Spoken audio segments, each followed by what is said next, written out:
I am a therapist writing in tonight. So we are going to be using 2 7-minute sessions to offload and process the week that has just gone and clear our minds for the week to come. So before we get started, what I thought might be good is if we plot how we feel right now. So I've got something called the feeling wheel here, which I created really as it's just an extended version of the basic one. This basic one, I'll pull this up. So this is the basic one that I drew last week. I've been using this on most weeks here just to plot how we feel. And then what I've done is I've just sort of extended it a bit by writing in the names of the emotions that you could put in each quadrant. And you can use your own words for this. This is fine. But if you want to plot how you feel right now, you can start by looking at how activated you feel. So if you're feeling a bit apprehensive about tomorrow, then you might find that you are up towards the activated part of this ladder here. So I call this the ladder of activation, where down here, zero, well, probably we're never at zero, right? But down here is kind of where you feel sort of flat, and then at the top is where you feel quite highly activated. So that can be either excited or it can be really nervous. The activation level is the same, but the thoughts that you're having are different depending on what you are about to do. So that's a good place to start looking at how activated you are by just sort of checking in with your body. Just get a sense of kind of how activated you are. Do you feel flat or do you feel more kind of anxious? And then you can kind of sort of pause on a spot there where it feels right for you right now. And would you say that that feeling is a pleasant feeling, maybe sort of contentment? You might have had a great day and now you're looking forward to a bit of a rest. Or is it more towards the unpleasant, kind of sad, or maybe even anxious, stressed side? So put yourself in one of these quadrants here right now. And if I just go back to that basic circle here, you can put a 1 for the quadrant that you are in now, and we could put a 2 for the quadrant that you're in afterwards. And you can put an emotion word next to that if you want to. But so just drawing that out on your pad right now, so you get a sense of how you're feeling before we start. So we're going to go into the first writing session now. This is going to be 7 minutes long. And what you're going to be aiming to do in this first session is offload the week. And one way to do that is by just writing out a list of all the things that you feel are in your mind right now. Things to do, things from the week that you haven't had chance to think about, things that you feel you haven't processed, little niggles from the week, things that people have said that might have just annoyed you or irritated you, all things like that. You can get them out in a list, or you can just start writing and see what comes. If you feel like you come to a stop before the 7 minutes is up, try and keep writing past that point and use whatever you need to try and draw yourself back in. So that is following something that interests you about what you've put down there. And try and keep writing if you can past that point at which you want to stop. So try and get yourself a list there, or just start offloading, whatever works for you. And we're going to process it in the second writing session. So for now, we're just going to aim to offload, or you can call it a brain dump, just getting everything out. So grab your pen and your paper. And if you don't want to write by hand, it's fine to do it on a laptop as well. And I'll see you in 7 minutes.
Hello, welcome back after the first writing session.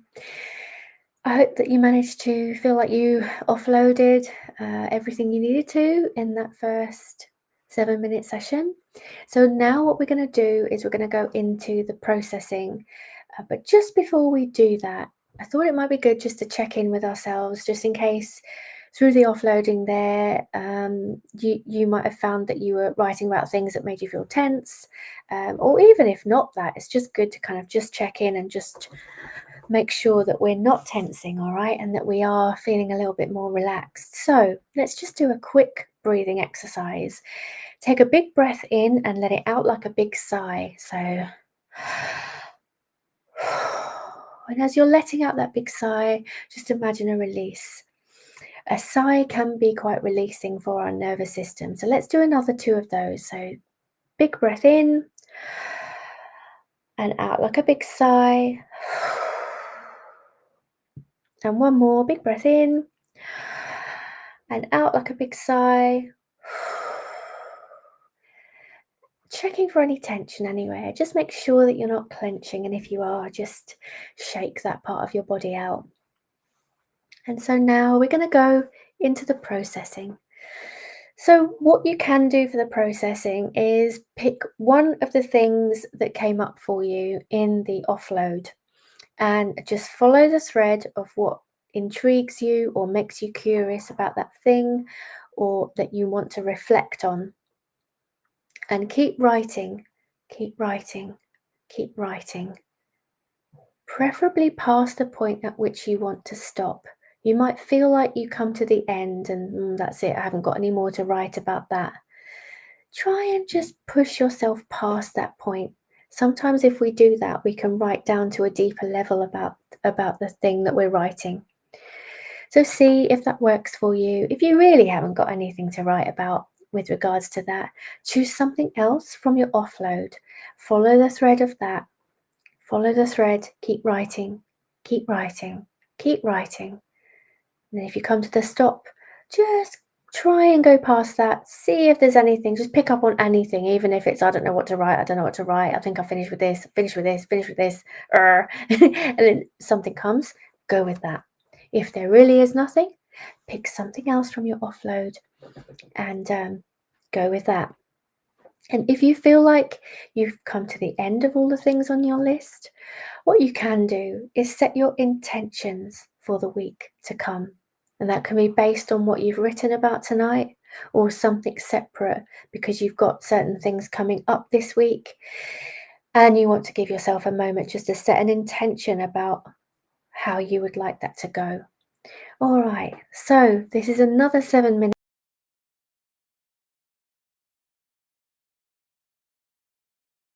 of our plan.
Hello, welcome back after that second writing session, which was our processing session, and also setting intentions for the week to come. And hopefully, you were able to process some of the things that you wrote about in the first offload, and maybe even get to the point where you were writing some intentions for the coming week. I hope that that session has made you feel like you have at least offloaded some of the previous week and processed some of the things that were on your mind. And hopefully, you'll be feeling like you'll face the week to come with a little bit less of a busy head, let's hope. Um, it's not a long time, is it? So there's 7 minutes and 7 minutes. If you feel like you haven't fully processed, then set your timer for another 7 minutes, and do a bit more writing. If that feels like what you want to do right now, that's absolutely fine. But if not, if that feels like you have offloaded and you have processed and you have set intentions for the week to come, then that's you done. That's your weekly process finished for this week. Hi, Janaki. It's really good to hear from you. And I hope that the connection's been all right, because we've got some pretty bad weather here today, really crazy rain. So the internet's been a bit poor, to be honest. But yeah, it's great to hear from you. And I'm glad you found that helpful. And that's us done for another week. I hope that you have a really good week, and I'll see you next Sunday for another clearing of the decks. So have a great week, and I'll see you next Sunday. Bye for now. Bye.